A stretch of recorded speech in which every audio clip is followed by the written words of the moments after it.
dìde á tú gbogbo ọ̀tá rẹ̀ ká. Àwọn tó kórìíra àwọn tó kórìíra rẹ̀ wọ́n á sá lọ lọ́dọ̀ rẹ̀. Àmín àmín àmín lórúkọ Jésù. Ìwé Joshua orí keje ẹsẹ̀ ìkẹrìnlélógún àti ìkarùnléníogún. Joshua 7:24-25 a kọ wípé Akani sì yọ àgọ́ Ísírẹ́lì lẹ́nu. Mo sọ̀rọ̀ bí ikọ̀ Olódùmarè fún bàbá, màmá, ẹ̀gbọ́n, àbúrò tí ó ń gbọ́ ọ̀rọ̀ jẹ́ àdúrà jẹ́ ká yanjú ọ̀rọ̀ náà ní àkókò yìí.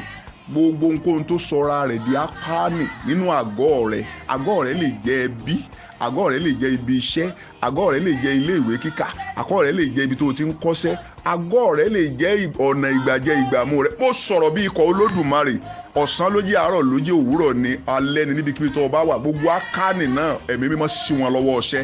Bẹ́ẹ̀ lórí ní orúkọ Jésù Kristi Olúwa wa. Àmín àmín àmín lórúkọ Jésù. Kọ Jésù fi ránṣẹ́ sí ènìyàn tó fẹ́ràn gẹ́gẹ́.